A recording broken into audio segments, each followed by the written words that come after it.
the ability to grow looks very different here than it does on the coast too. So for me, I have 8 Fortune 500 companies within 3 blocks of my office. We have the largest concentration of Fortune 500 companies per capita than anywhere in the world. So my ability to sell looks very different than somebody from the Valley coming in and trying to pitch a Kroger or a Procter or a Fifth Third or any of those big organizations. And they'll take my meeting because they're nice and they want to help.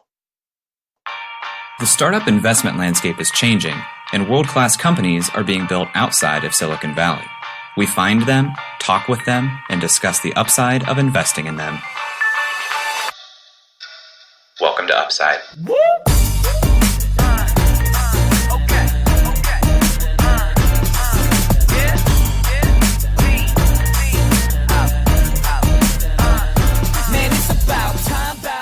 Hello, and welcome to Upside, the podcast where we're finding upside outside of Silicon Valley. I'm Eric Hornung, and I'm accompanied by my co-host, Mr. Columbus, Ohio himself, Jay Klaus. Jay, how's it going, man? What's up? What's up, man? It's good. Happy Saturday morning to you. From a snowy Columbus, I hear. Yeah, it's kind of gross, but, it's early April. Of course there's going to be snow on the ground. Right. Ohio, the only city where you can get 4 seasons in one day.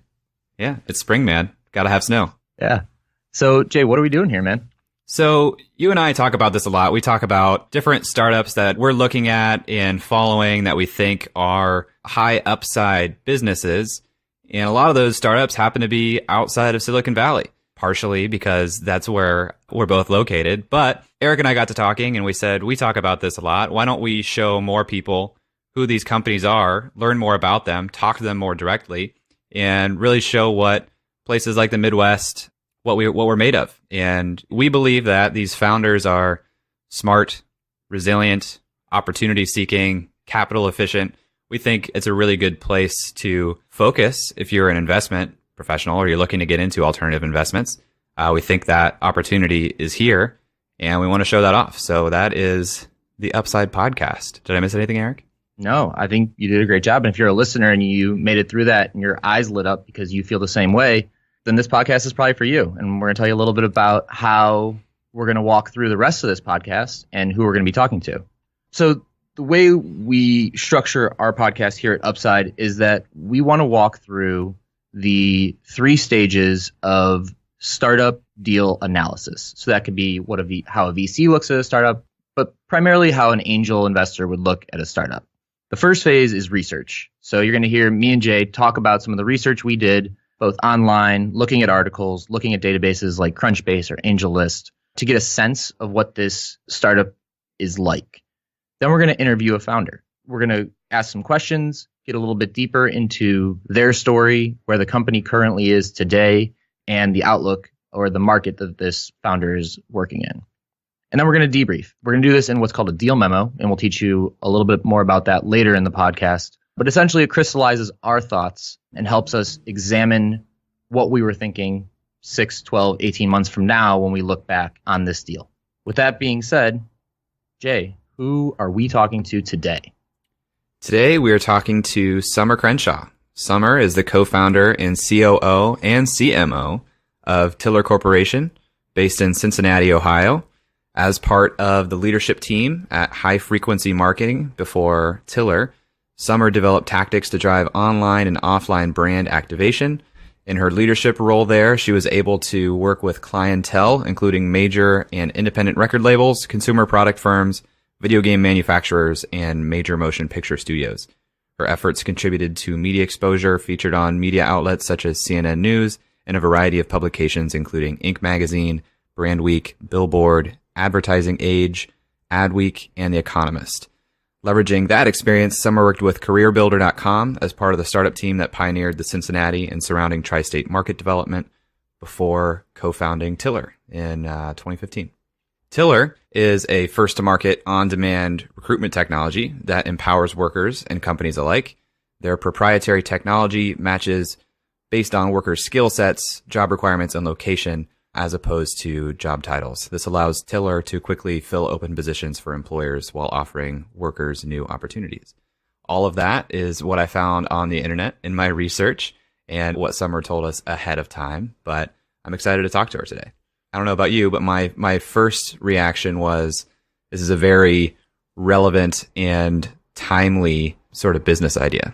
I think it's fascinating because it does a couple of things. The most interesting one to me is that it algorithmically pairs people with jobs based on skills, right? So one of the biggest problems in hiring, and I run hiring for our group here in New York, is like the like person principle, right? They have to fit your culture. You have to like vibe with them in some way, but that leads to a lot of like good old boys club mentality. So I think that this is something that would be more effective and more inclusive. What do you think about that? Well, I always lean towards product questions because I have a little bit of a background in product. So I have a lot of questions about how technically some of these things work. It seems to be in the research that I did that as a user of the app, I go in and I start filling in my skills and abilities as opposed to just, like scanning my resume or uploading my resume. So it seems like maybe they give a little bit of a menu of skills that they think you may want to select based on your experience. So I have some technical questions around that, but I agree with you. I think it's a big opportunity, and I look at it from diversity and inclusion too, because there are a lot of unconscious and unfortunately sometimes conscious biases that go into selection of new hires from resumes. And this seems like it might even the playing field a little bit, which would be good for everybody. Yeah. Outside of the product itself, I'm really curious how their ecosystem works, because I actually have a little bit of experience working with companies in the staffing industry who have gone bankrupt for fraud or other reasons. And the ecosystems there are very large, especially as it relates to insurance, which is a very tricky industry to say the least, and can really pop up on you at the last minute. So I'm interested to see how they are mitigating the risk of bearing certain insurances and what they are thinking about when it comes to insurance, or how they're providing it to their business partners. Interesting. Well, I saw that they work on 1099 as opposed to W-2. Did you find that? Do you think that has an impact on what you're saying right now? So you still have some sort of insurance liability when you have 1099 workers as a staffing agency, and I don't know how that translates into this company. Workers' comp happens to be the biggest one that flows through 1099s. So I'm not really sure what the liabilities or responsibilities are in this specific company, but I'm interested to hear if they do have any, or if they set it up in a way that they don't. Besides being relevant from the standpoint of recent, talk about AI taking jobs and needing to prepare people to re-enter the workforce in different ways, utilizing their skills, what I found about tilr now is their industry focuses are logistics, customer service, administrative, manufacturing, and hospitality. And what strikes me about that is that might be where either the team was connected in well and could get some customers on the supply side. It could also be where they found that putting people into those positions was easier. What strikes me is, well, from some of the work I do on the smart city team here in Columbus, I know that turnover is really, really high in things like warehousing and logistics. And crazy fact is something like 50% of turnover is due to lack of transportation to the job, which is crazy. But in any case, a lot of turnover. And so if those corporations are able to use tilr to fill that, I'm sure it's good for them, because sometimes these companies don't even have enough workers to fully run the lines that they have available to run. So it's an opportunity cost.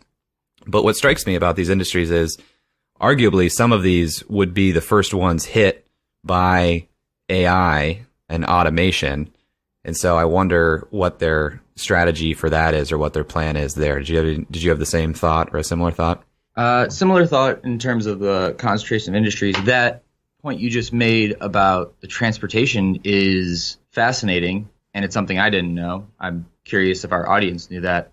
But it seems like that's a potential tangential product for tilr, is maybe a partnership with Uber or something where they can offer lower things and take it directly out of their paycheck, since, and this is transitioning to a new point, it seems like they handle all the payment systems on the back end as well. And I'm curious to see how that works. One other thing that you mentioned with turnover, and this is something that I'm really interested to hear from Summer on, is they say that on average, it takes 42 days to fill a position, but on tilr, it takes 1 day. So does that mean when you go through this algorithm, all your documents are pretty much ready and you just have to sign and you can show up 1 or 2 days later and you're good to go? Or is there still like a process and that's just the sourcing side of it? I'm interested to hear a little bit more about that. It's a good question. I've heard a couple of startups that were playing in the sort of on-demand shift worker role where literally you can kind of go in, almost clock in the way you clock into Uber and go work as a hostess somewhere or a server. And I've always been curious how that works, not just from a logistics standpoint, but with my own experience doing some shift work when I was in college. Those are such tight-knit groups. And really, in my experience, the best thing about that role was the connection you shared with the people you worked with, because you're kind of in this like, I kind of hate this job sometimes, but at least we all know we all hate this job.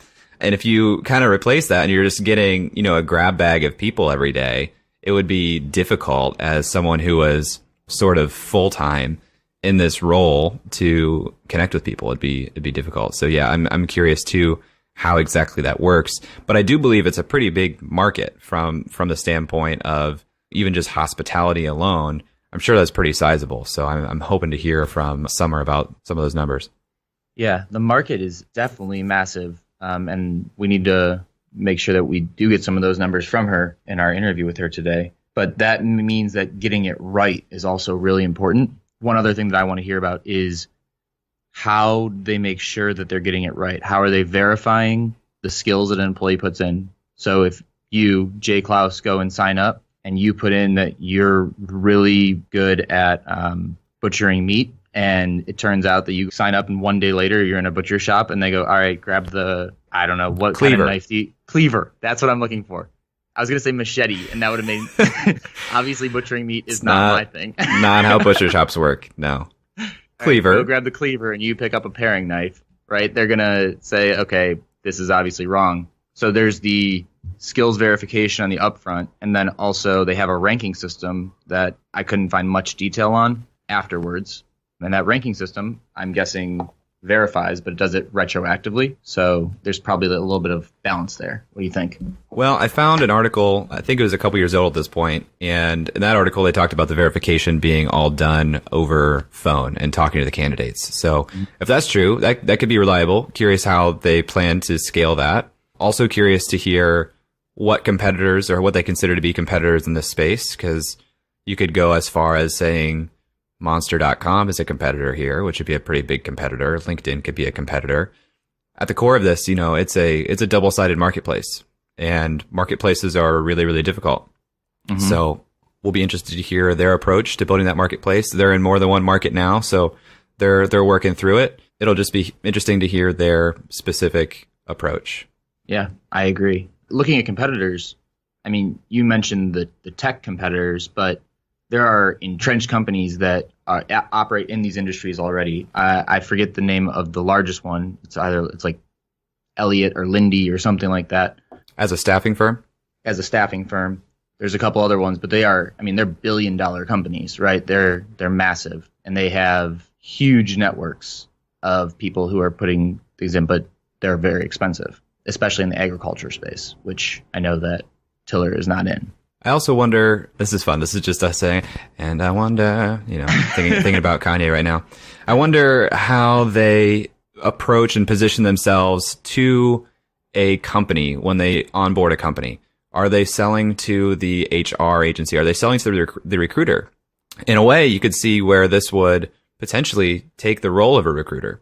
And that doesn't necessarily mean that you're cutting a job at your company. It could mean that you're repurposing one part of your headcount at a company, which, has value in some places. But that's something else that I'm excited to ask Summer, unless you had some thoughts or something that you found in your research. No, that sounds something I'm interested in as well. So I think we covered a lot of the things that we're interested in hearing about. You ready to dive into the interview? Yeah, let's talk to her. Summer, welcome to the show. Thank you for having me. It's great to join you gentlemen this lovely morning on Saturday. Yeah. Can you tell us a little bit about yourself and a little bit about your background? Yeah, so I grew up here in Cincinnati, Ohio. I actually grew up fairly poor. I was the first person in my family to actually go to college. Went to Miami University just outside of Cincinnati and really focused actually in public relations. So wanted to go in entertainment. My goal early on actually was to be an entertainment lawyer, which is kind of funny now thinking about it because I don't like using attorneys all that often. So to think that I wanted to do that was kind of silly. But started my career in marketing, moved to New York, worked with major record labels and toured all over the country with some interesting bands, including Nickelback, which is really kind of the biggest joke on earth. It usually makes everybody crack up, but had some fun experiences early in my career working in entertainment and worked with some great movies and production companies, and then ended up moving back to Cincinnati. And that's actually where I got my job actually doing what relates to what I'm doing today with careerbuilder.com back when it was a startup. So back when I started that with that company, it was selling against newspapers to get companies to acclimate to this new thing with the internet and actually being able to find talent in that capacity.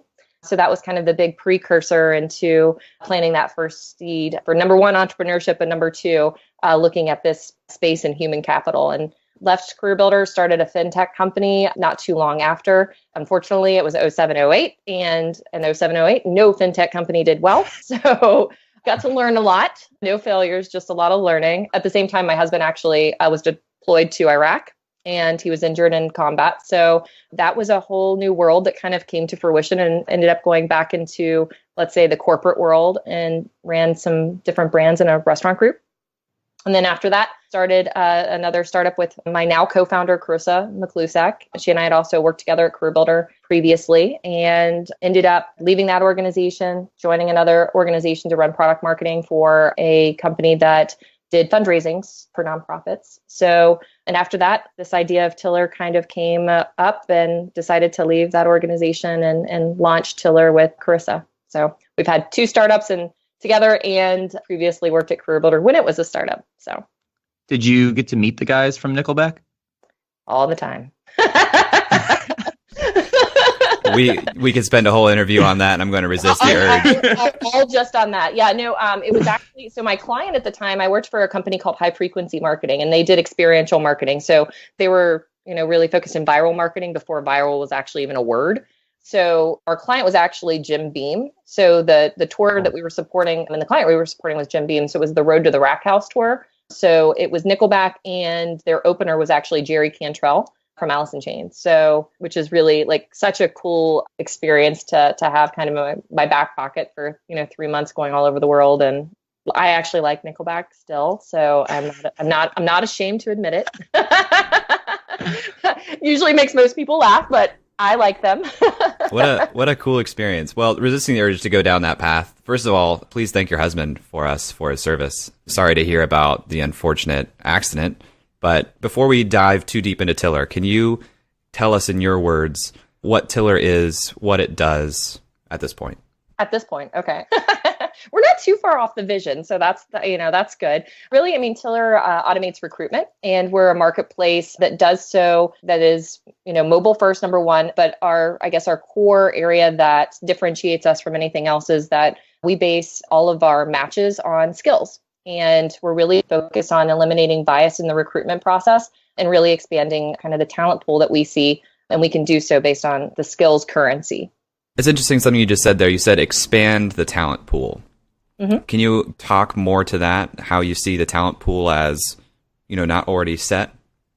Yeah, absolutely. So, one of the things, I guess it was kind of a luxury of growing up in the recruitment space, especially bringing it to fruition with CareerBuilder, is that early in what was happening with talent acquisition and human capital, when it started to digitize, was you would have companies that were really acclimating to the process of posting a job online, getting hundreds of resumes. And they were really excited in the early years. And then all of a sudden there was this pivot where companies were saying, wait a minute, I'm getting too many resumes. How do I exclude people? How do I eliminate individuals with screening questions or keyword filters or, making sure that, I only see people that had a previous job title. And that process over time has really started to create what I see as actually it's not a skills gap in a let's say, the STEM meaning, but it's actually, we've created this fictitious skills gap because our technology has been built to exclude. And so for us, if we look at an individual in a different capacity, and, we can talk a bit about the skills currency, you can actually start to expand the talent pool because you're judging an individual based on their amalgamation of skills rather than their previous job title or their previous resume. So as an example, if an individual worked, let's say, as a customer service rep, they know how to log on to a computer, they know how to work with clients, they know how to answer phones and carry on great conversations. Now, if they also were a server in their previous world, they understand how to handle financial transactions and, give great service. So if we look at just those skills, that individual could absolutely be a bank teller, for instance. Now, if a organization posted a bank teller job, they might not ever consider somebody that did a customer service job or a server job. But by looking at a neutralized currency of skills, we can actually match in a very different capacity. So then we actually have a much broader talent pool than we ever thought. And what we see is, if we're able to, number one, neutralize the data so we can look at job requirements to the skills of an individual, we can automate the recruitment process and we can see that there's a lot of skill overlap in a lot of jobs that people previously have. But what the bigger impact can also be is we can also start to identify real skill gaps and start to close them with training and development. And by doing this is how tilr kind of came about. And, it allows us to really eliminate bias, expand the talent pool, and quite honestly, kind of speed up the entire process that, we kind of see today. Can you expand a little bit on the training and development aspect? What are you guys doing to further education of potential employees? Yeah, absolutely. So when we created tilr, we said we're going to automate recruitment. We're going to have this great marketplace for jobs. We get affectionately called the Match.com of recruitment or the Uber of jobs. That was one aspect of it. But one of the other aspects we're saying, we're not going to be one of those organizations that come up with this great way to get people to work and then not care for them. And so we created an association that is really designed to care for independent worker rights. And one of our partners is Cengage Learning. So Cengage used to be Thomson Publishing. They publish all of the textbooks across America. They have a partnership with 2,100 universities throughout North America, and they can offer certified training and development from accredited universities. So that's one area that we really look at. In addition to that, we also work with other local institutions and local community groups as well. We understand that there's a very large unserved population that never really gets touched in the way that they, should be from a talent perspective. So we work with a lot of nonprofits to say, hey, who are your constituents? How can we help support them? How do we help get them, work? Because at the end of the day, we automate recruitment. So it all comes down to skills. If they have the right skills to the requirements of our companies, they'll get hired. There's no more bias that's in the process. So that really has a much larger impact on a lot of different populations for sure. So it sounds like there's definitely some discovery of new talent from the company side of things. Absolutely. Do you find that the individuals are also discovering opportunities that they did not see before? Is that part of the value proposition here? Absolutely. So, I think number one, diversity. We definitely say diversity increase because the algorithm made the match and the power actually lies with the person. So the person can accept or decline a role. So we're made to run actually in your pocket and send you job opportunities. So when an individual gets a push notification that says, hey, you have an opportunity, they can see where the job is, who they'd be working for, how much they would be paid, what the schedule is, and then they can accept or decline. If they accept that job, they get the job. There's no more interviews. There's no future things to jump through and really push forward. So for our members, when we call them our people community members or tillers affectionately, for them, it's the first time that they're really able to just instantly get a job offer. And for the most part, it's with companies that they would have had a very hard time ever even getting through the door to have a first interview. So I think that that's really impactful. I also think from a client perspective, they're getting such amazing talent that's actually lined up to exactly what they need and not based on a person's ability to write a resume or to game an interview or, some of the other tactics that we see in traditional HR.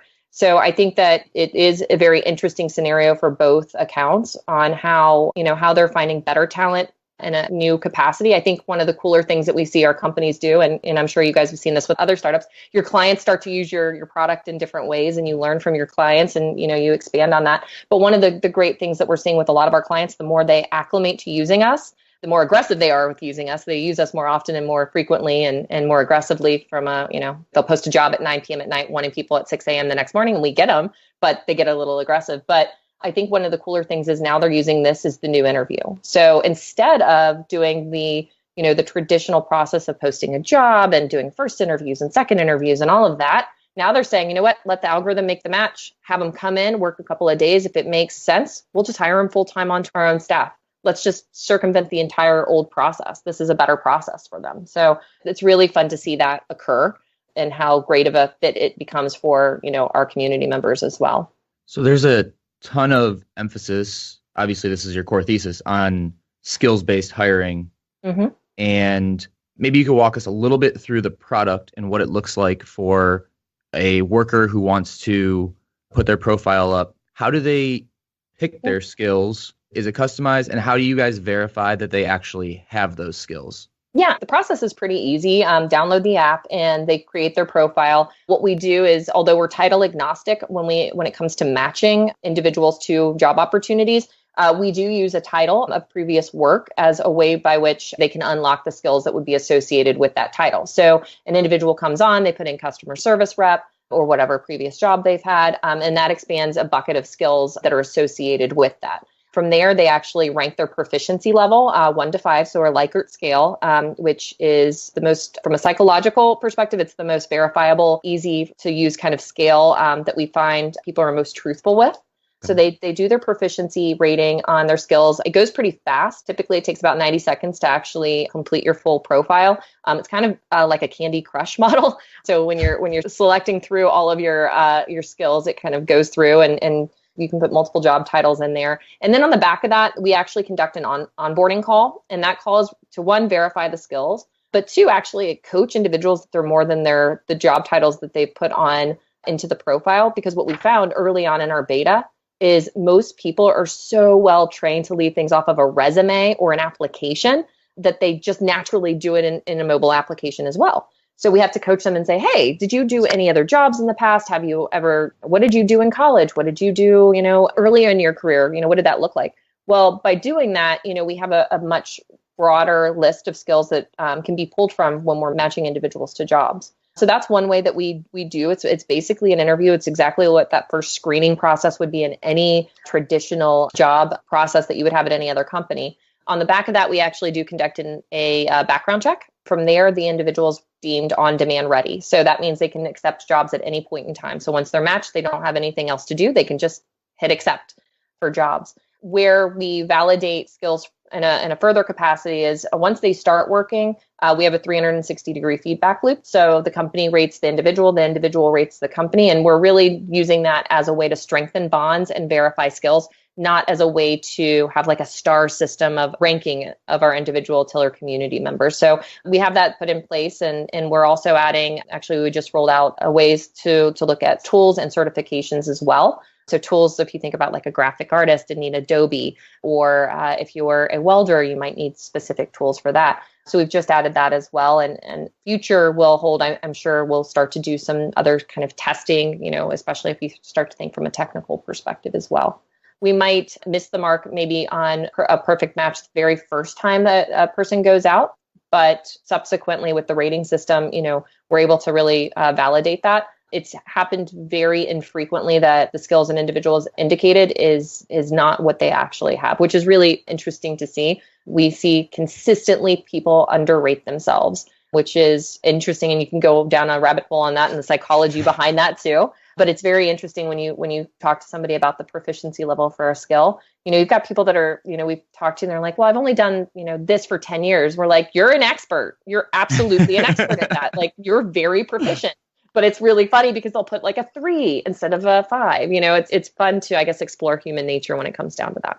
Can you talk to me a little bit about when somebody hires one of these workers, what's the typical amount of time or like duration that somebody works for that company then? It all depends. I think where the vision was early on, we thought we would be more of a gig-based company. We're like, okay, this is just going to be for gig work. And then very quickly, our clients were like, no, you're legitimately an alternative to a staffing firm and we want to use you. So, Some of our clients are using us for, we have a client that had a ton of t-shirts that needed to be folded and boxed and shipped out. So they needed somebody to work for 2 days. That's one area, and it is very gig based. We have another client that is a music venue, and every time they have concerts, they need people to come on. So it's consistent work throughout the summer, but they're just like a day or two whenever the concerts are there that they're going to the venue and cleaning up and, kind of so on and so forth. And then you've got, clients like Everything But the House, where they have a distribution center and they need help and support. Seasonality, yes, but also they have kind of seasonal spikes even within a month because they follow a real estate market. So, our clients are using us in multiple capacities. I'd say on average, we're seeing about, if we take out the gig anomalies, most of our workers are working with companies between, I'd say 2 and 3 months on average. And most of them, if they do end up with the company for 2 or 3 months, they end up getting converted off of our platform and over to the organization directly. And then they basically stay in the platform as a gig worker on the side. And so to follow up on that, how does that work as both sides of that platform? Am I as an employer saying or indicating that I want somebody for a couple of months or just a day, and I as a worker am saying I just need work for tomorrow? Or how does that expectation setting work? Yeah, so when the community member's profile is set up, they actually do indicate their availability and what they're looking for. When we actually make the match, we match it based on availability, how far they're willing to travel. And that helps kind of set expectations from our perspective as to the availability of our community members. The beauty of the product is that when a company goes onto our web app and they put in a job opportunity, they're indicating everything down to what the schedule looks like, what they're willing to pay, all of that's in there. So when you push that job offer out to the community, the individual accepts or declines it. So, kind of the power's with the people from that perspective. So it makes it pretty easy for us to not only match, but if, we've got declines and we know why the individual declines, they tell us and, we can go on to the next person. So you mentioned earlier, and I just want to put a couple of numbers to some of the things we've talked about. You mentioned earlier that you could get a request at 9 p.m. and try to get someone in by 6 a.m. What's like the turnaround time on average for getting a request for an applicant in and someone to accept and show up? So typically, I would say on the fast side, we'll get it filled where somebody actually accepts the job. That happens actually in a matter of minutes. So it's really fun to see that occur. On the long tail, to get a opportunity filled, maybe 2 days. So that might be a situation where, there's a new skill set and we need to go out and kind of recruit for that type of population. But that's kind of the long tail of actually getting a job filled. So from, a traditional capacity, if you look at what, normal organizations are facing to find, new talent, typically on average takes 46 days. And, that's a long process. And I'm sure you guys have interviewed at some point in your lives and you know how painful that is. So it's painful on all parties, right? So also expensive, right? Expensive, yeah. On average, $4,000 per some of the reports from SHRM and American Staffing Association. Costs on average $4,000 for a minimum wage job to be filled, and up to 46 days. That's a bit ridiculous, So that's one of the reasons, tilr was definitely created, is to stop that. But from a job posting perspective, our goal is to fill the opportunity within minutes. But we've had some instances where it's taken up to 2 days. This is a dual-sided marketplace, obviously. Mm-hmm. The customer is really the company that's hiring. Can you talk to me about the model behind that a little bit? Yeah, absolutely. So the model, we actually charge 25% above the hourly wage of the worker that is working for the organization. So it's free for our community members. They'll never pay to be a part of the community. We have just over 30,000 community members so far on the platform and growing. Just over 300 clients, actually almost 350 now, I guess, on the platform. So for them, it's 25% above the hourly wage. If they fall in love with one of our tillers and they want to take them off platform, we charge a conversion fee. It's dictated by an MSA. So every client has an MSA in place that says, hey, if you fall in love with this person, it'll cost, somewhere between usually about $500 up to $3,000, depending on the duration that the person was working on the platform or the specificity of kind of the skill set of the individual. Can you define MSA for our listeners? Master Service Agreement. And by listeners, I meant me.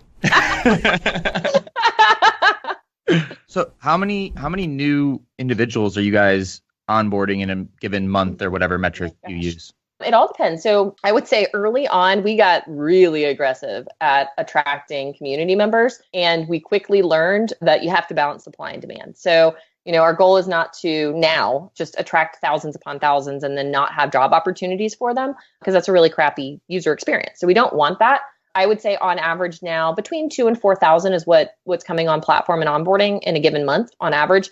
Early on, it was definitely a lot more than that. So right now we're really thoughtful about, attracting a user base that we know we have a pipeline of jobs coming available so that they have a bit, of a better user experience. But from my perspective, we typically, we want to have at least 10 individuals available for every one job, just in case somebody declines or they can't take the full schedule.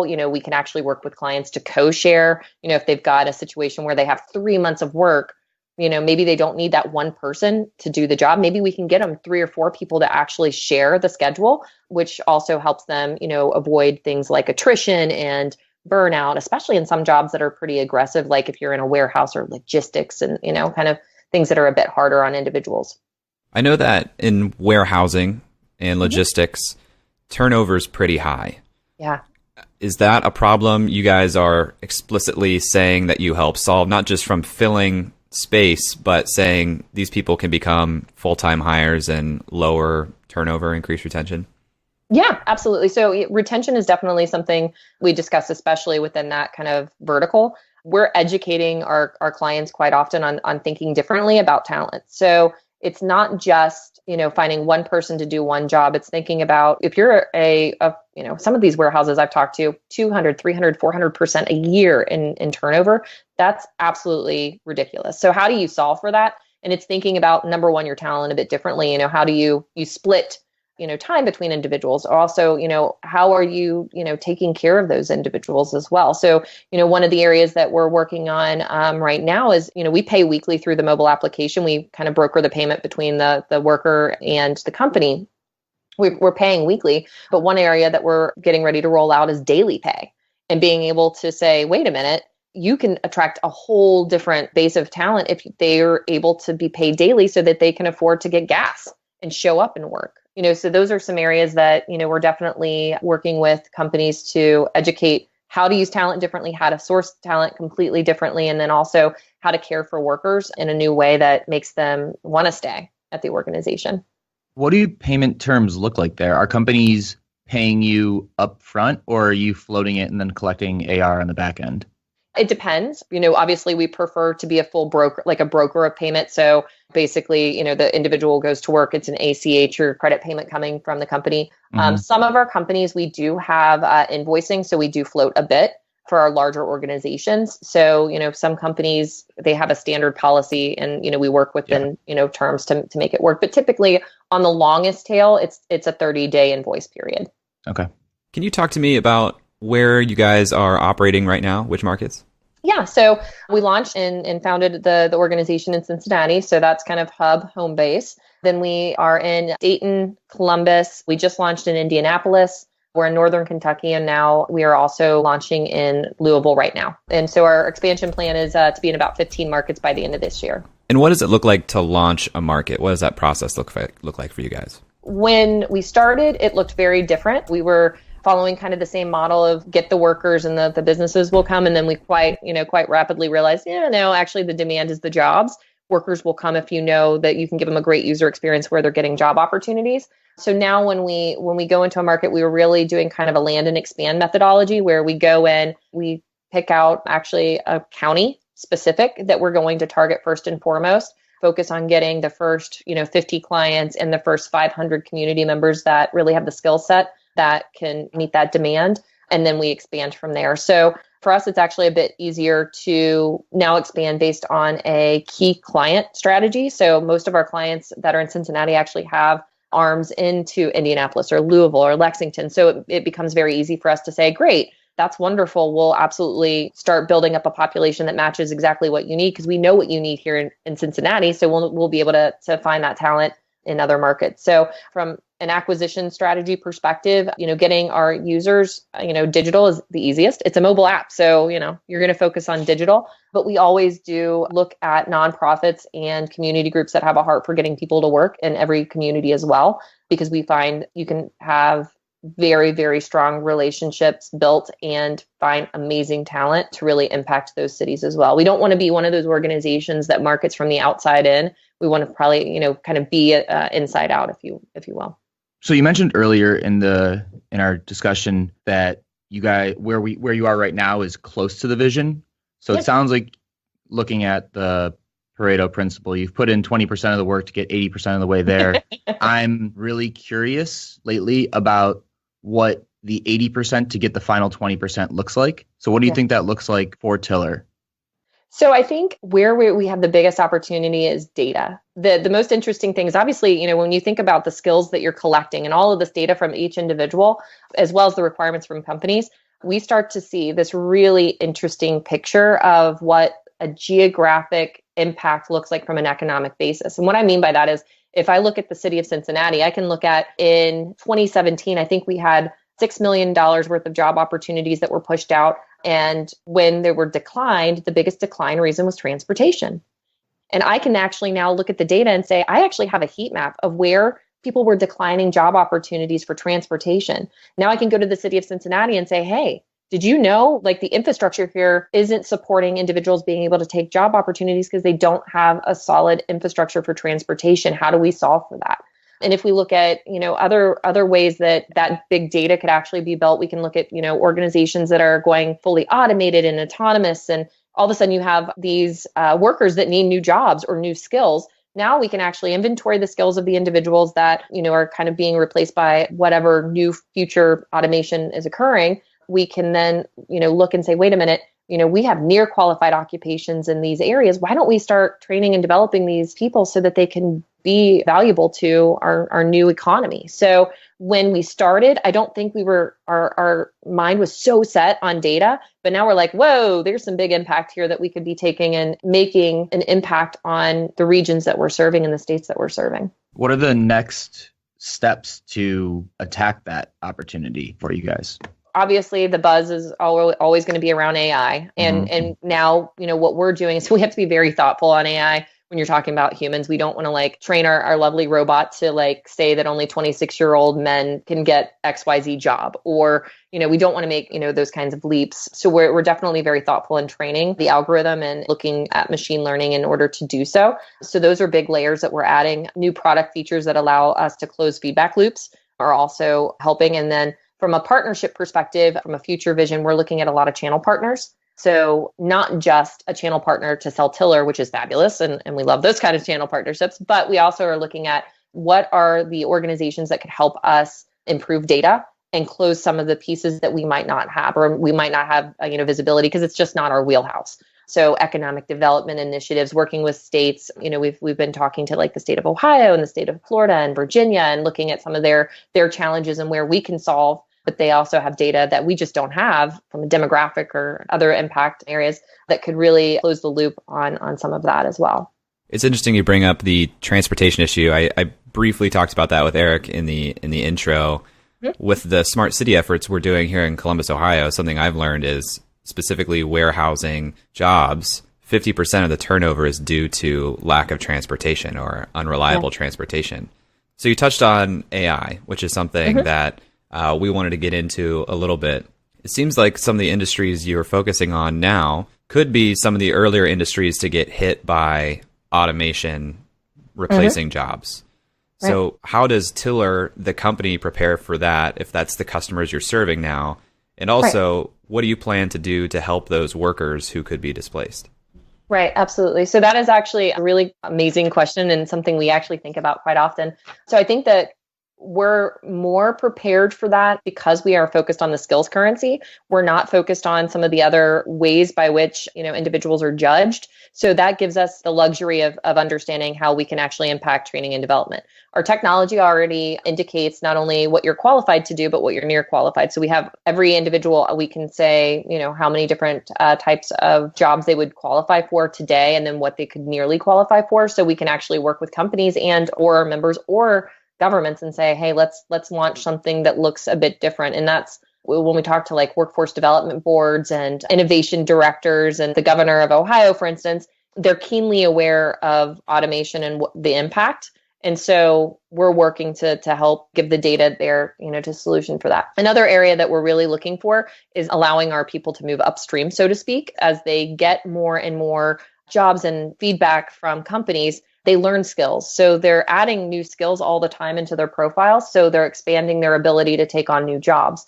So that helps them naturally kind of move around into new areas that they never would have tried or never had the ability to qualify for in a traditional recruitment process. So, those definitely help as we are building and expanding on like our vision of making the skills currency the new way that people are measured on.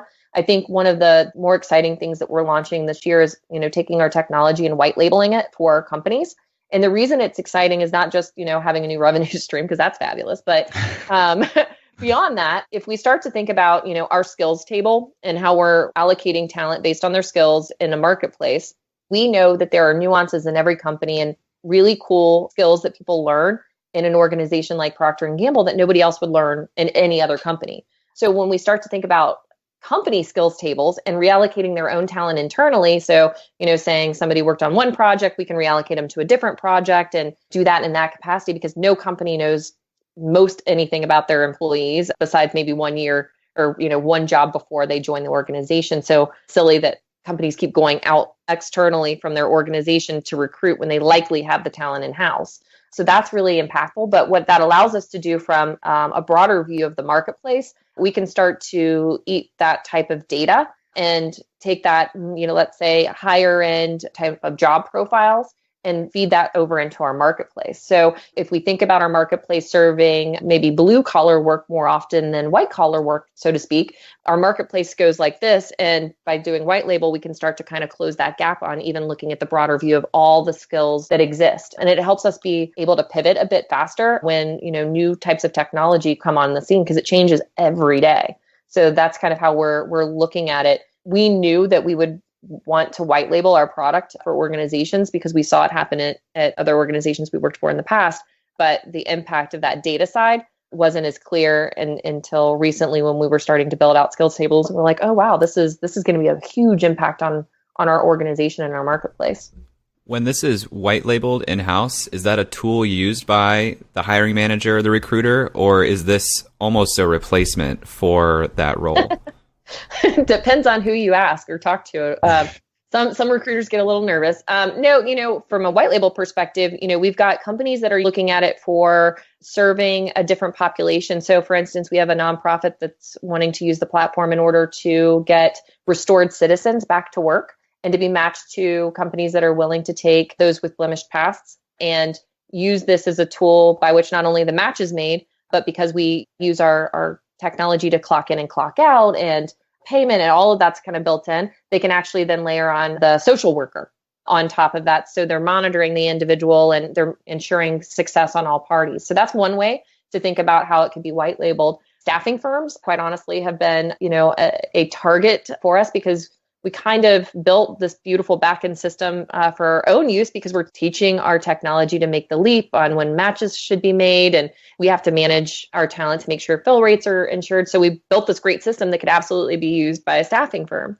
And then you've got organizations that are major Fortune 500 companies that have hundreds of thousands of employees, and they just don't know how to move them around internally. Like, if there's a AM shift versus a PM shift and knowing that they have actual talent that they don't have to continue to go externally to reallocate them. And we're really hoping that more companies start to think about their talent in a very different mindset so that, they can start to impact attrition and turnover and the major challenges within HR in today's economy. Looking at one more of these kind of futuristic complexities, you mentioned that your guys' tilt is maybe more towards blue collar work right now. Mm-hmm. And in the Midwest, this isn't as big of a issue, but as you move further south, the issue of undocumented workers mm-hmm. as 1099 employees, I know from my own experience, grows pretty substantially. What are you guys seeing in the market you currently operate in and doing about that as you expand? Yeah, so we do a background check, and we do have measures already put in place to help with that. I think one of the areas that we think about too is ways by which we can look to verify that the human using the app is the person that shows up, and thinking about that. We have, picture, they take their picture, and that's one way. I think from a future case scenario, we have actually looked at verification through things as unique as measuring somebody's ear. I know it sounds really funny, but it's actually more verifiable. The shape of your ear is more indicative than actually your thumbprint. So we worked with what? Yeah, Can we go into that a little bit more? Yeah, it's like this crazy. So there's a fabulous startup in our state, actually out of Dayton, that's doing this really cool new tech that can do one of two things. They can actually verify an individual instead of looking at thumbprint technology. They actually do an ear scan, so it would go from ear to face, and it would verify that person is who they say they are, because you can't mimic that. And so that's one thing that they're doing. They also have a technology that would allow for a scan of the eyes. And again, your eyes, are very unique, but also it could actually indicate if you have taken any drugs or are maybe under the influence of something.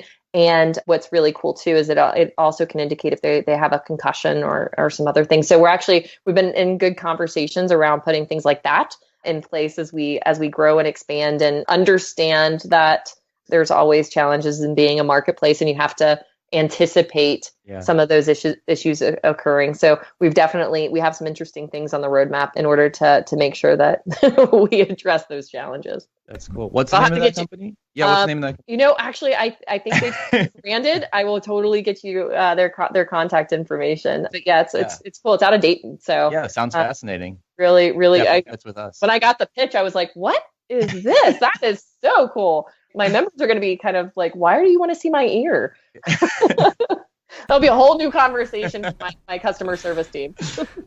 That's super, super interesting. So the companies that you have on the platform right now, you're helping them find skills fits for jobs. Mm-hmm. Is there any emphasis put on culture fit? That's such a big part of hiring at startups that I've been to. Is that less of a concern in the industries or types of roles that you're hiring for?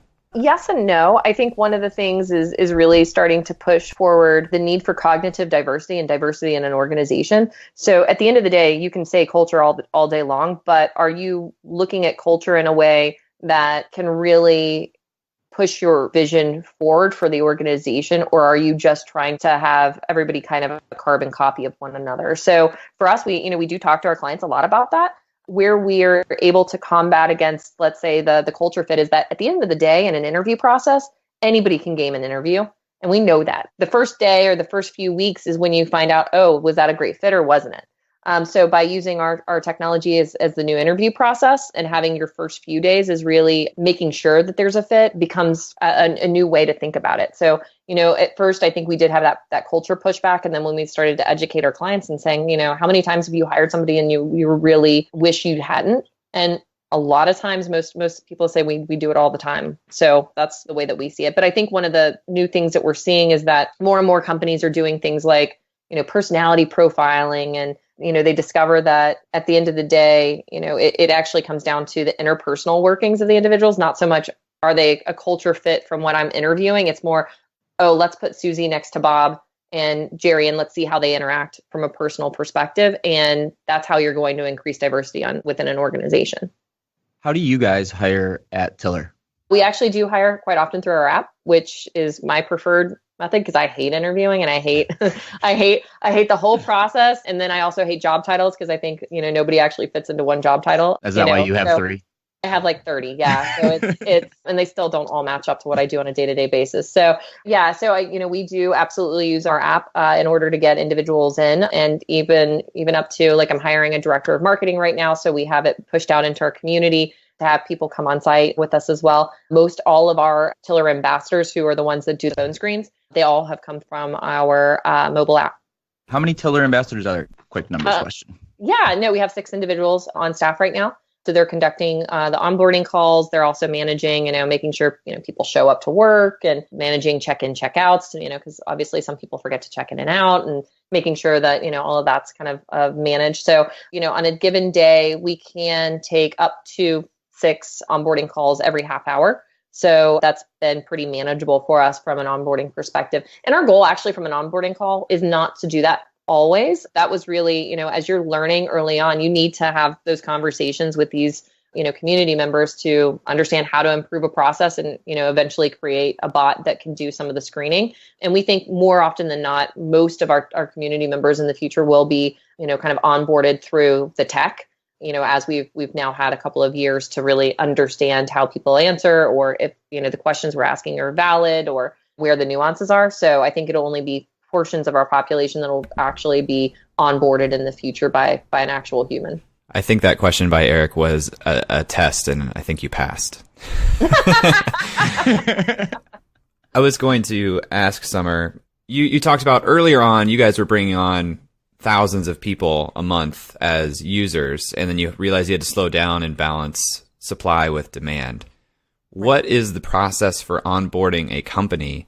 Why can't you ratchet that up? What's the limiting factor there? So there isn't a limiting factor to really push that forward. I think for us, we have created a kind of geographic rollout strategy. We are actually thinking of a different strategy now. Early on, we were like, okay, let's go city to city to city to city, and really looking at, our kind of forefathers, if you will, of Uber and Lyft and Airbnb and how they went into markets. And then we started seeing things like Grubhub and how they've accelerated their growth strategy and looking at that. So we're looking actually at new methodologies on that. We do have a really killer acquisition system in place. So, we're ramping up self-serve to really look at, using marketing automation tactics to say, okay, scrape any company that has a job posting out there, put them in, kind of sequences and start to ramp up the use of self-service so that we do have direct sales reps on our team. The direct sales reps are really only going after those very large organizations that have a much longer sales process. So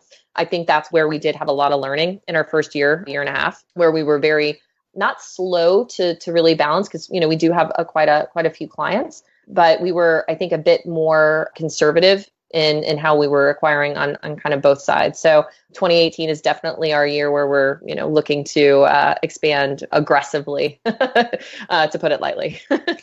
For our audience, can you elaborate on the Grubhub case study that you mentioned? Yeah. So, early on, the traditional method is you do like a 2-week pre-ramp, and then you're doing things free, and you're doing, kind of like couponing and stuff.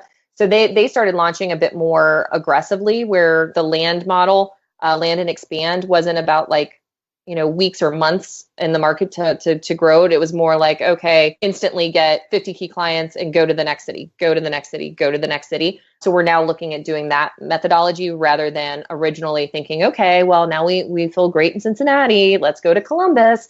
Let's try to build Columbus slowly and organically. Now we're like, wait a minute. Nope. We launched Indy just a couple of weeks ago. Now we're launching Louisville. And, subsequently, we're going to be launching between, I'd say, 2 to 5 cities every 3 months, so every quarter. And that's going to start to accelerate as we're learning. So a much more aggressive acceleration cycle. And we have a growth team that's kind of focused on that, and of learning from, the slow ramps that we saw from the other marketplaces in the past. So we're definitely data dorks and look at how other companies have done, what they've done. And I'm not ashamed to call out any entrepreneur that has paved the way and say, hey, what did you learn? Because at the end of the day, we learn more from our failures than our successes, I think. So it's always, tell me where you had a challenge and how you look to fix it. So we're getting a lot more aggressive. Can you talk about what it's been like building tilr in Cincinnati here in the Midwest? How has that impacted your approach to building this company? Yeah. So and if I could tag on real quick, and what skills do you need here in the Midwest that are different from the skills that you might need starting a company in San Francisco or New York?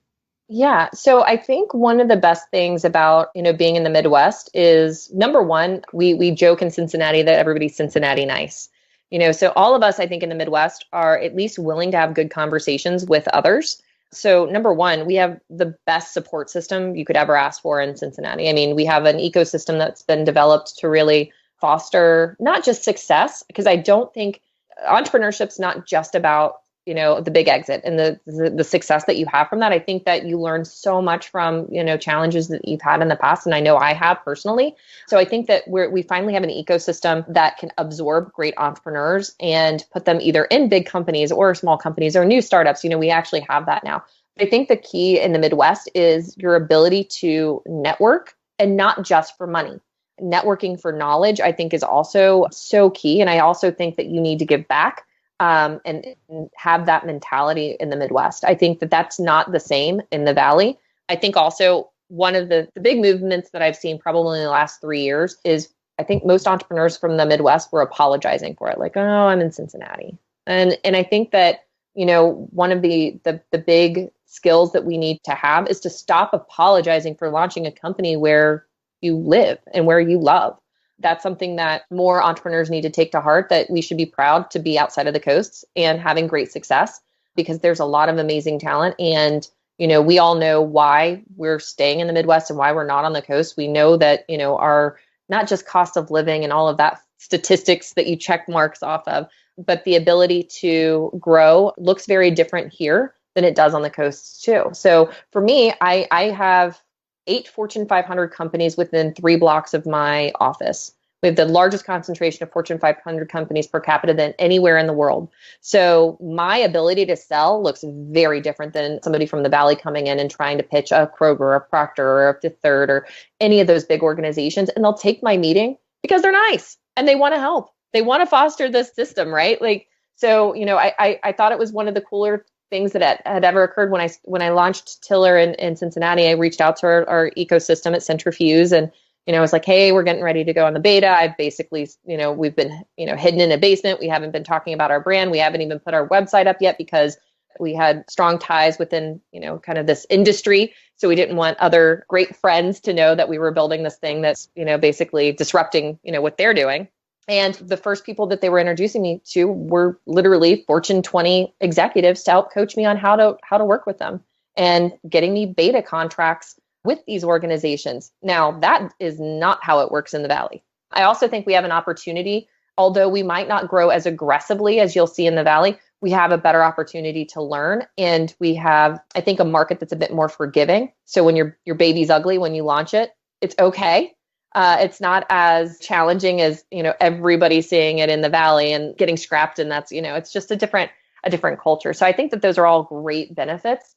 It's just, if you're an entrepreneur, you have to be more about the people and supporting one another here than I think than you would see kind of on the coasts. So you mentioned that the ability to network for knowledge, not just for money, but you seem to have done a great job networking for money as well. So if you could walk us through kind of what fundraising looked like to you. I saw you guys raised a huge friends and family round and then a smaller round from VC. What was the strategy going into that? And how did you go about that?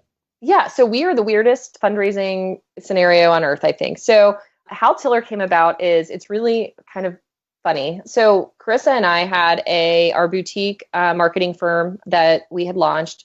An investor had called us and said, hey, I have this app that I want to bring to fruition. It's for farmers to be able to push out an alert that crops are ready.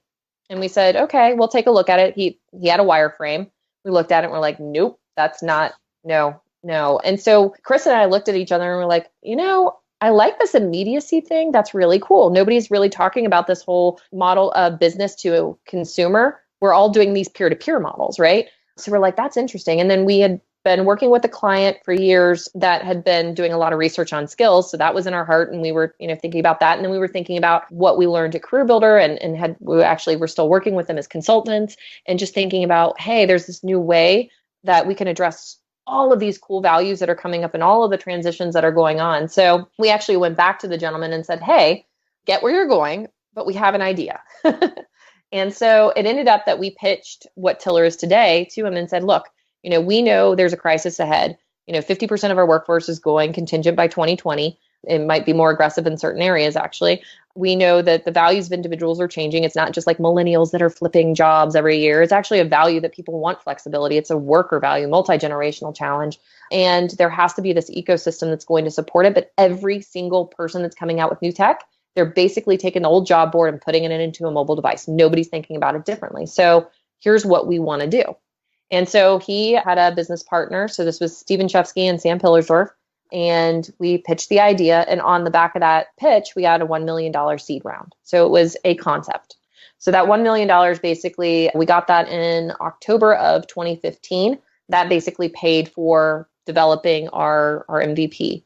On the back of that, we started fundraising, and we went in reverse what most people do. We opened up to friends and family. And it wasn't our friends and family, it was their friends and family. So although we do have some friends and family actually that have invested, but their networks are much better than ours. So we opened it up and we started raising, and that's where the 5.6, it's probably 5.7 right now, 5.7 million has been raised on a 20 million valuation, but it's a friends and family. So we've never actually taken institutional money at all. Now we're in a position that we are looking to raise our Series A because, number one, we have the traction. And number two, we are seeing a massive consolidation within this industry. When IKEA buys TaskRabbit, that's an indication that this is a hot industry and that things are changing. CareerBuilder got bought out by Apollo. We also saw Shipper was acquired by Target.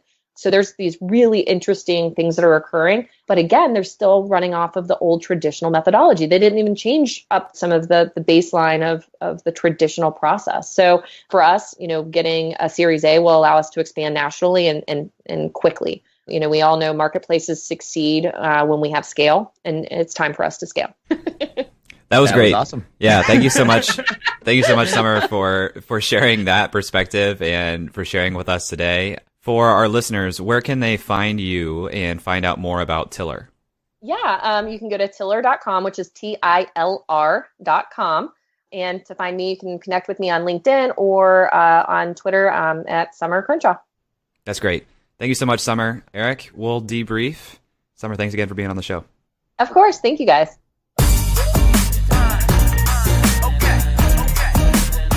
Well, that was awesome. Eric, do you have any first impressions? It was incredible. I mean, you could tell she knows her company, she knows her numbers, she knows her market, and she doesn't have looking down syndrome, right? She's got her eye on the prize and her eye on the future, and I'm really excited to debrief on tilr with you, what the upside is, what the downside is. What are you thinking? Yeah, no, that was a lot of fun. It was really cool to hear her perspective. She gave a really good chronological view of the company and the evolution it's come through, and she was very candid about the vision they have, but how their assumptions have changed over time based on how people are using the product and the feedback they're getting. And then, yes, like you said, she really has her eye on what does 2018 look like for expansion? How do we change our strategies? How are the way we think about our business and the way we approach marketing changing? Yeah, I'm excited about it. So can you introduce us a little bit to what we are about to do here? Yeah, so Jay and I are going to go through a very informal version of what's called a deal memo. A deal memo is usually written up and it summarizes a potential investment. For us, it's simply going to be us talking about what we liked about the company. So as investors or potential investors, what do we like about this potential opportunity? And then what are some areas that we see as perhaps places for a bit of caution? Anything I'm missing, Jay? Yeah, this is intended to help us debrief, think critically about all the data we just kind of pulled in from this founder and crystallize our thinking. It's meant to make us smarter. We record this so that 6 months from now we can check in on tilr, see how they're doing, see how our feeling about the company was in relation to where they are. We hope it makes you smarter as well. And anything that we don't discuss here that from the interview you thought was indicative of some real upside on tilr, please email us, hello@upside.fm, or tweet at us, even better, at upsidefm. We would love to make this a conversation. We want to hear your thoughts and what you were thinking when Summer was sharing with us. Yeah, and that's critical because this process and this podcast are all about learning. And the best way to learn is to engage with others. So look forward to hearing your guys' thoughts. And Eric, we're going to talk about this kind of ad hoc and not directly respond to these questions, but can you lay out the 4 questions we're working through sort of informally? Yeah, of course. So when we think about a company, we want to, and a potential investment, we want to think about these 4 questions. 1, how committed is the founder? 2, what are the founder's chances of success both in this business and in life? 3, what does winning look like in terms of revenue and our return? And 4, why has this founder chose this business? If we can answer these 4 questions and we have a good feeling and support behind each of the 4, it's probably going to be a good opportunity and a good investment. And so what I really liked about tilr, one of the things I really liked about tilr was they've been around since 2015. So that speaks to the commitment of Summer and her team. But this isn't something that just sprung up and they're building an MVP. They have traction in the marketplace. She said they have almost 350 customers from the employer side of things on the platform and something like, 2,000 active users per month? 2,000 to 4,000 onboarded per month. Right. So, yeah, I mean, the numbers are great, especially for a company that's about to raise, or I don't know if they're actually about to raise or they're thinking about raising a Series A. But in terms of commitment of Summer, you could see the passion when we were talking on Skype. You could kind of feel it, I'm sure, through the airwaves. She loves this business and what it's becoming and what it's going to be. She has experience with careerbuilder.com, her and her co-founder both. We could also hear how important the cause was to her based on the situation with her husband. Having come back from Iraq where he was injured in action and that affecting his ability to get employment. So, there's a lot of depth to the reason why she's pursuing this business, which I think is a really good sign. I love the idea of activating the full talent pool. That's something that, as a 27 and 26-year-old set of white males, we probably don't think about as much. But Summer, she mentioned to us as we were chatting informally, runs or heads a group of women founders in Cincinnati and greater Cincinnati. And she's really dedicated to ending bias, specifically in talent acquisition. And I think that is both admirable and incredibly logical. And it's not just conscious bias, right? There's a lot of unconscious bias that happens that by definition is not intended, but nonetheless present. I wanted to ask her, and we didn't get a chance. I wonder if they have been asked to screen participants specifically based on some set of demographics, whether it's age or something like that. But we didn't get a chance to talk about that, unfortunately. Well, she alluded to it a little bit when she said that they need to be very careful about their AI because didn't want to use past precedent that only 26-year-old white guys could be bankers in New York or whatever. So I think that they are being conscious about it. But that's a great question. Did a company or has a company ever asked them to really narrow their search to a place that they are potentially uncomfortable with given their vision and mission? Something that surprised me about the model, not surprising at all to me, is the model of the employer pays when somebody is hired. What I was not expecting was the actual model per hire. She said it's a 25% upcharge on the hourly rate for the employee. Right. I was, for some reason, assuming something more like a placement fee. So to me, that model and the fact that 350 or nearly 350 customers are buying into that model looks promising. We'd have to do some back of the napkin math to see how impactful that is from a revenue standpoint and market size. But what were your thoughts there?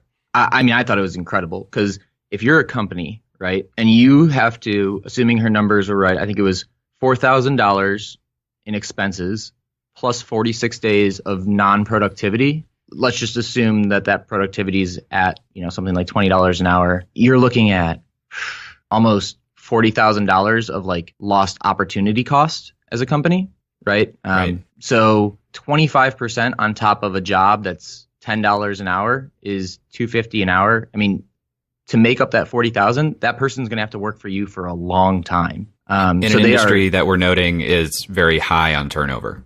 Right, exactly. I think it solves a lot of problems. I think it solves a lot of bias problems, cost problems, turnover problems, I think that the data that they provide and the transportation that you hit on early in the research is going to be a critical variable. And if they can't sway public policy, the offering of some sort of transportation might be a way for them to increase another revenue stream and also lower turnover for their clients.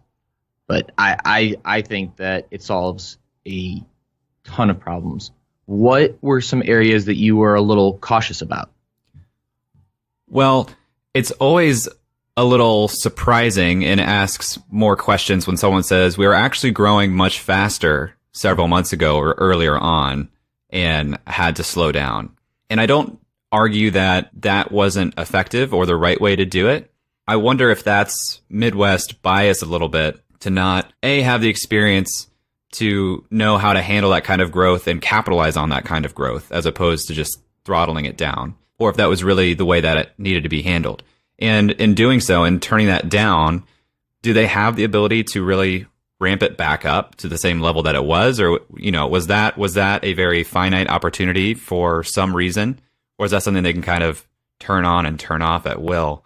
But, the way she described it, it seems that there's no reason for a lot of these companies not to try it. So what is the slow part of onboarding companies? How human capital intensive is it to onboard companies? And she talked to that a little bit when she mentioned self-serve, which I think could be a game changer and could take care of some of this worry. But if it is really human capital intensive to onboard new companies and new regions, that's going to drive your costs way up. It's going to create more breakpoints. It's going to slow you down. That would be my chief concern. How about you? I think in any marketplace business, any platform business, the intersection of supply and demand and balancing that is the chief concern above all else, right? If Uber would have went too out of whack with too many cars and not enough riders at the very beginning, they would not be Uber today. But what Uber did that I find very interesting and how it could potentially apply to something like this is they introduced surge pricing to counter the effects of supply and demand. So if more people wanted rides, then there were drivers. The price reflected that.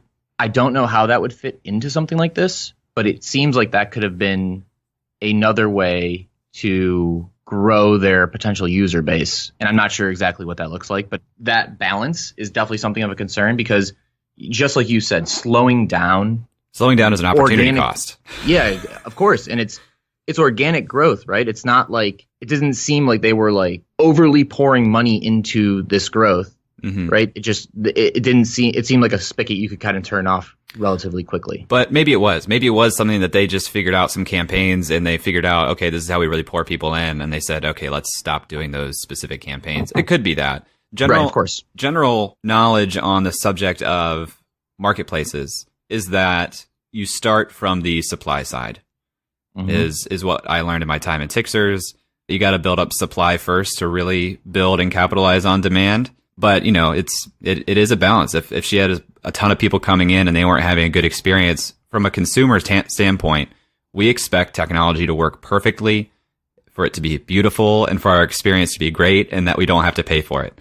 So I absolutely believe her from the standpoint of if I am a user looking for a job and there's just not enough jobs to go around, and I've tried once, twice, heaven forbid, 3 times, I'm going to delete that app. And I'm not going to be an advocate. I'm probably going to actively talk poorly about this app that I had a horrible experience on. That's just what we expect. So it's harder to recapture those people than it would be the supply side. Yeah. I mean, I will say that it's solving a problem. And I know I'm not a 1099 worker, but my experience with online job application sites and my friends' experiences with online job application sites have historically been mediocre at best. So I remember a couple of years ago when I was just like perusing the web, I signed up for Monster and Ladders and a couple other ones. And all of them, I was just like, this is miserable. Like there is nothing that like, what is the director of business development? I can read through the job description, but am I actually just cold calling people, or am I looking at mergers and acquisitions opportunities, right? So I love the idea of skills and skills based. I love the idea of essentially a matchmaking service where I can put in the skills that I have, and there is potential job opportunities that come to me and I can accept or not based on how qualified I am. I think that the cornerstone idea is solid. What do you think? Yeah, totally. I thought I had a real stickler of a question when I asked, okay, you have skills fit. What about culture fit? Isn't that a big deal for companies?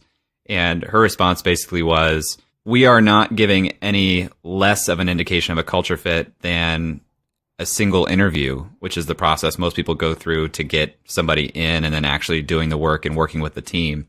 She's saying for them, it's actually lower risk because these are not explicitly long-term roles, or the expectation is not necessarily long-term, so the company can bring them in and really gauge that culture fit or that team fit without taking the bigger risk of saying, here's your salary, here's your bonus, here is the cost to us to change this salaried employee. So I thought that was a really good response to that and point on that. I also think something she touched on that I didn't consider on at all was the ability for companies to hire for upstream roles from employees already within the organization based on skills. That is a completely new idea to me. That is huge. Awesome. And that will build stronger companies. Oh, absolutely. I think about some of my friends who work at large CPG companies. Not any of the ones mentioned in the interview, but the ability to find a job moving up or laterally is so incredibly difficult because HR is just overwhelmed. I mean, when you have 40,000 employees and you're trying to get all of them in the right place at the right time, there's only so many connections a human brain can make, right? So if you can implement some sort of software that matches the best available there, I think that's game changing, especially in big companies. The other area that I'm glad we got to spend some time on, because this was a concern for me, was AI and automation. And the fact that a lot of the industries tilr serves right now are going to be the ones that get hit, and jobs will change or be lost due to automation. What did you think about Summer's take on that problem? I love the retraining, and I know that's like not a great word in public policy, but it seems like they have a dedication to education with their Association of Independent Worker Rights. They seem to be very on board with making sure that their community of what they call tillers. Great name. Yeah, great name. That their community of tillers is able to, if they want to, increase their talent pool or their skills through partnership organizations, which, in my opinion, is the future of how we're going to solve any job gaps that come up from the increase in AI and robotics and driverless cars and blockchain. Literally every disruptive technology that's coming down the pipeline, the way that we're going to have to fix that is with retraining of jobs, I believe. So I loved her take. I love that they're already dedicated to that. One thing that I want to mention on the data side is right now to them, it's a futuristic opportunity, and that's great. I think it absolutely is an opportunity, and as they get bigger, it's going to become more of an opportunity. But I didn't get the sense that it's a urgent, like it's something that they're really focused on right now. A priority, right. And I understand that because they are trying to expand to 15 cities in 2018. But I think that the data side of things in this specific case is so valuable. Maybe the Series A will help them focus some of their resources better on the data. Yeah. I think it's a gold mine. It's a treasure trove. I had a similar thought. On the AI and automation front, I think what is promising and, sort of hopeful about this opportunity, they're placing individuals now into the roles that may get removed. But at the same time, they're cataloging who those individuals are and what skills they have, so that when that happens, they already have this database, this tool that those individuals are comfortable with, that they can now leverage to find a different role or to be directed into that retraining. It's not going to be starting from scratch and saying, this is a displaced workforce, let's get in front of them now. It's our customers that we're serving need to be served in a different way, but we already have years of history and information on them. So I think that's promising and a good thing. What did you think about So we talked about it a little bit in our research, this idea of an onboarding call, and it seemed like they could handle up to 6 per every 30 minutes. As they expand, and assuming they get a decent Series A raise, and that expansion kicks from 15 cities in a year to 50, what are kind of your thoughts on this process of onboarding call? And does it really, I guess it's fact-based.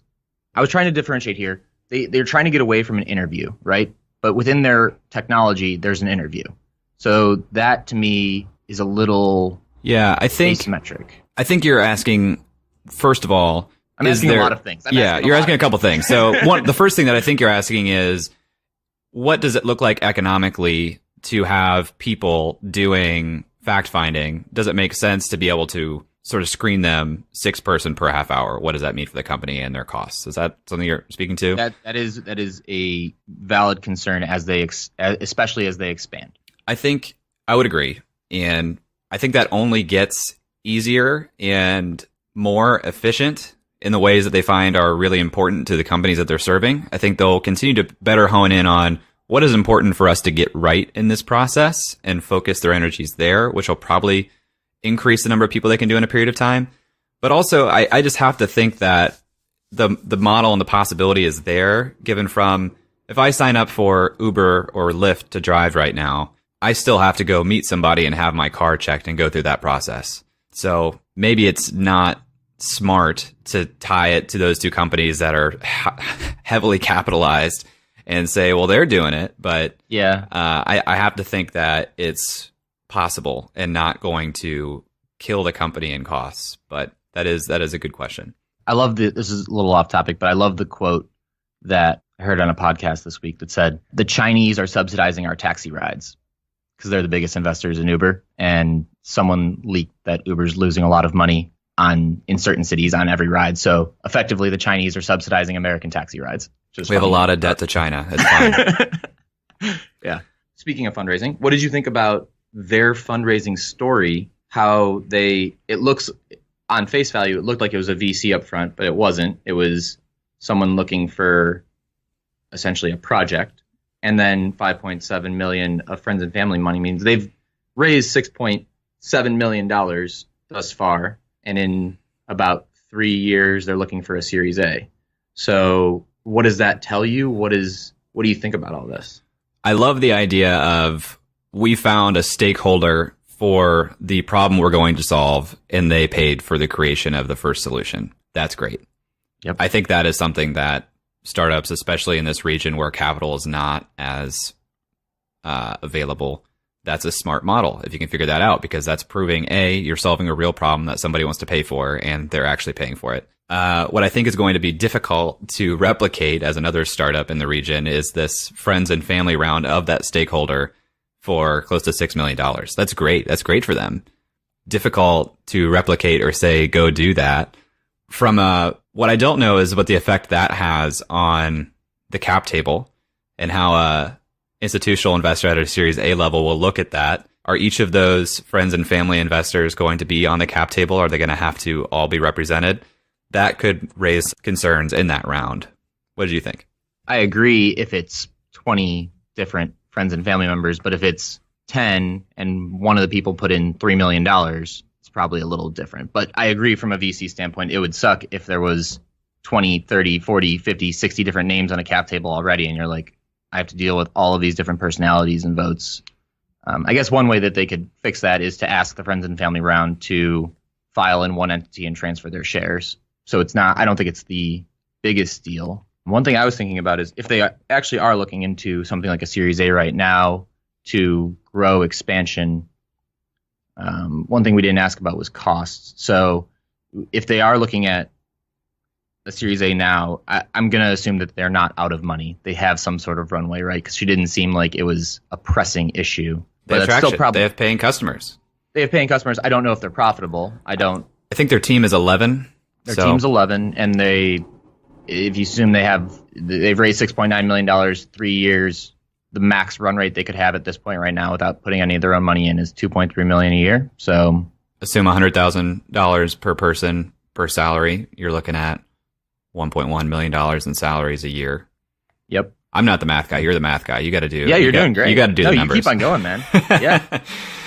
So yeah, I don't know. We could try to run some math on and figure out what their revenue is at that 25% per job, but that's going to take some more numbers that we don't have. But I would agree with you that it doesn't seem like they are hurting for money. It seems to me like the Series A is funds for growth, which is smart. Right. Which to me means they're either break even or losing a little bit of money right now. But that's probably a size issue more than it is a built into the model issue or an expansion issue that they're trying to bootstrap with their own operating income. So I think that you're looking at a very solid business model with very solid business foundations and a clear client base, the ability to grow, the ability to expand, very few competitors who are flexible enough to expand and change their product from white label to enterprise.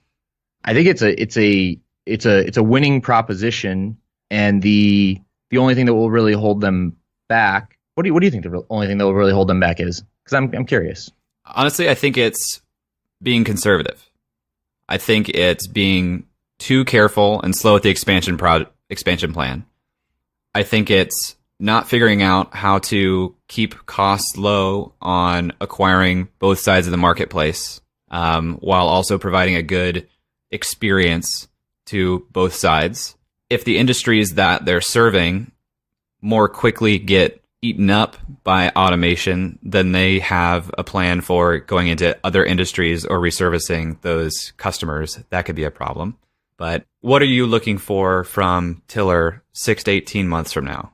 Man, I'm really excited. I think as long as they can manage that supply and demand conundrum, the next 6 to 18 months are going to be incredible for tilr. And if they can fend off any potential buyouts or acquisition offers, I think that they're going to be flying, because they have the base, and now it's all time for exponential growth. And with a little bit of funding, I think that you're going to be hearing a lot more about them. What about you? Yeah, I agree. 6 to 18 months from now, I want to look at how many markets are they in? What have they learned about expansion plans? What have they learned about quickly raising up users on both sides of the marketplace? And from there, what's the next expansion plan? And is the revenue source still purely from companies who are hiring on a gig basis and the conversion of full-time? I think another threat is if they can't get people to sign that transition plan, it could very quickly become a short-term speed dating exercise with employees, followed by, hiring people, and it'd be hard to keep them in that ecosystem and capitalize on the value they're creating.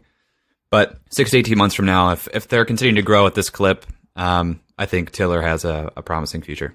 All right, guys. Well, that's it. Ran a little bit long here, but thanks for listening. As always, if you have any thoughts that we didn't cover here in the deal memo, tweet at us at UpsideFM or email us hello@upside.fm. If there are a guest that you think we should feature on here, do the same. And be sure to subscribe to the podcast. We have more episodes coming out. You subscribing and listening, it means a lot to us. It helps us out. If you could leave a review on iTunes, we'd appreciate that too. It really helps us bring on good guests to the show. Eric, am I missing anything? 5 stars is cool. We like those. Yeah, preferably 5-star reviews. If you're not going to leave a 5-star review, you don't have to leave a review. It's fine. Yeah. I mean, fours are okay, but like fives are dope.